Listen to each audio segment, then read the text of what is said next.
When you're looking for a hydration product, what are the things that you're looking for? If I'm ever looking for a hydration product, the number one thing I'm looking for is that it tastes good. Like, water has no taste at all. Water's what, like, nature turns to rehydrate, and that's a little bit boring. And then you come down, are you gonna go with sugar? Are you gonna go with sugar-free? And all of this is just conversations point. Does this taste better than the other product? That's it. Jocko Hydrate is delicious. It's got electrolytes. That's between you guys. I don't know what electrolyte is. Frankly, I don't even need one. You could give me more electrolytes than the opponent, I'll beat the opponent. You could give me less than the opponent, I'll still beat the opponent. I can't even spell electrolyte. This has them, whatever that is. And it tastes good, which is really what matters. I've been pissed off at Robert Whittaker for almost 2 years, but he doesn't know. He doesn't know, so I don't get anything for it. Right? Like, you upset with a guy, and then the guy has to, like, call you to make, hey, man, are we cool? Like, you get something for, or you get a little attention. I get nothing because he didn't know. And why was I mad at Robert Whittaker? Hard to specifically remember, but it had something to do with his build towards Adesanya that I didn't like, and therefore I, as a fan, was aggrieved, and I had been mad at him. It's over. That guy has my respect in a way that would be difficult for me to explain. Like, not all champions are created the same. Even though the belt says it, and the history books will say it, they're not created the same. And then you go to a more elite, talk about Hall of Famers. But they're not all created the same. There are some guys that a light is shining on brighter. You get a whole bunch of studs together and they look around and go, whoa, that guy's really good, right? Like, there's just, you understand this. That's Robert Whittaker. He is as good as anyone that has ever done this sport. And the number one wrestler killer in history, a guy that calls himself the Crippler, his name is Chris Lieben. The number two wrestler killer in history is Lyoto Machida. And the number three is Robert Whittaker, in that order. If you ever want to ask me about that later, I could turn that into a whole piece. It's not my point right now. I share that for, like, some guys just know how to deal with wrestlers. Chris Lieben, the more decorative a wrestler you were, the faster you were going to fall. And I could name some names for you that he brought down that you're not even thinking. You don't even know about Boyd Ballard. You don't even know about Otto Olsen. You don't remember Aaron Simpson. You don't know who Terry Martin is. He was the biggest problem ever. And then you had Machida. For whatever reason, we couldn't get a hold of him. Nobody destroyed Team Quest more than Lyoto Machida. I mean, it's just the way that it was. We just couldn't get a hold of him. And then you got Whittaker. And you could go and see, as an example, right, as proof to my premise, any one of the 10 rounds he did opposite Yoel Romero. Pick one at random. And you will stand back and go, God damn, that guy is good. And he's good at defending wrestlers.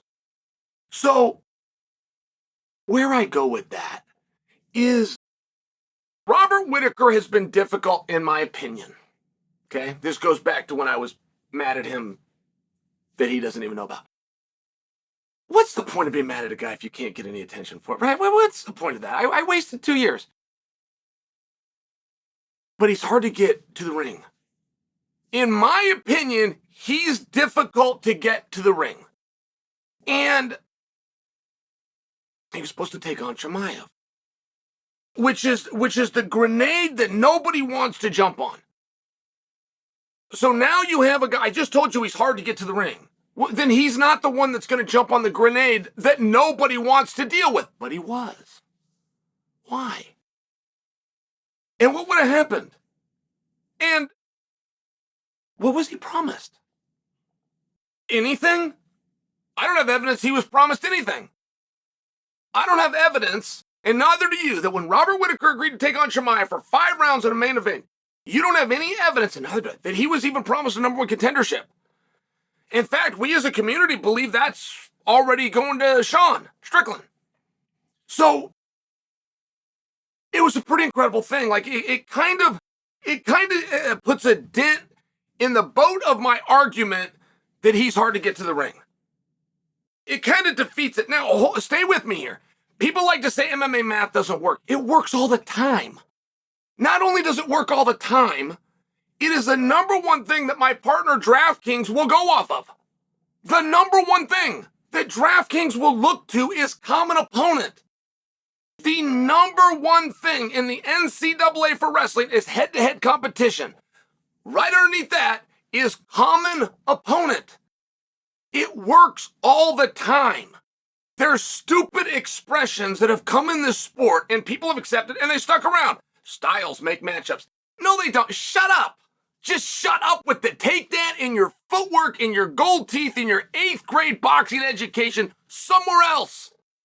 But what would have happened if Whittaker took on Chimaev? And before you answer that, before you tell me about the unbeatable Chimaev, I agree. I've seen it too.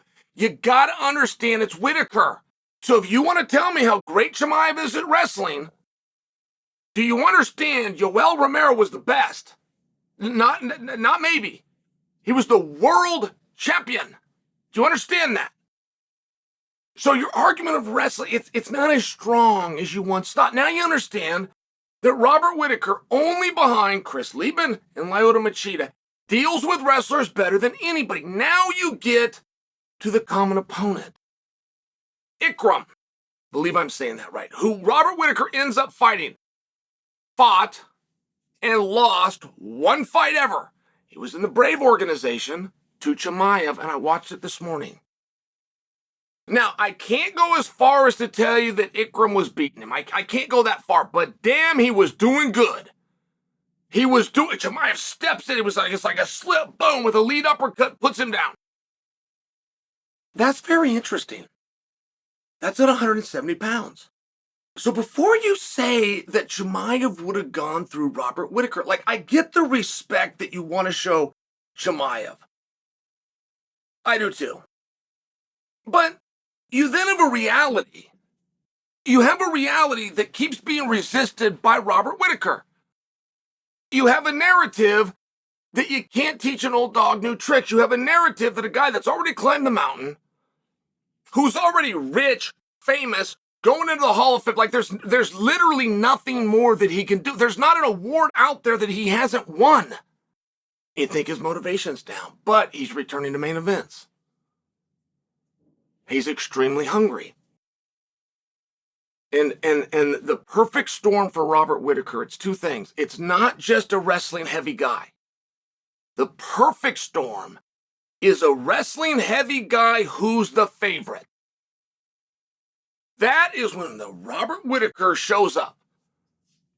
I mean, it's just one of those things. Like there's guys that operate and the way that they approach the match speaks a lot to what's going to happen within the match. I mean, the only thing that bit Robert Whittaker in the ass against Dricus du Plessis was he's a 3-1 favorite. You flip that, you somehow had like a magic wand that could flip the sports book and make du Plessis the favorite over Whittaker, you would have had a totally different result. I really believe that. As silly as that might have sounded, I really believe that. And I could show you left and right athletes over time in all sports, baseball, basketball, gymnastics, and all sports that did better as an underdog. And I can show you athletes that did better, but they had to be the favorite. And I really just wanted to bring that to your attention because I feel like the highlight coming out of this isn't should Robert Whittaker fight for the title, isn't should Robert Whittaker replace Sean Strickland in terms of who should be number one. He's not going to pass him in the rankings. Should Whittaker go and fight Sean Strickland? Like, it's not really that. The narrative has been a little bit more fun, which is an argument, and I love these kinds of things. How would it be done if it was Chimaev? And I wanted to bring it to your attention. Ikram and Chimaev fought. You might want to go look that matchup. In your opinion, in the supposed fight of what would have happened, I'm sure they'll try to get that back together. But your opinion might change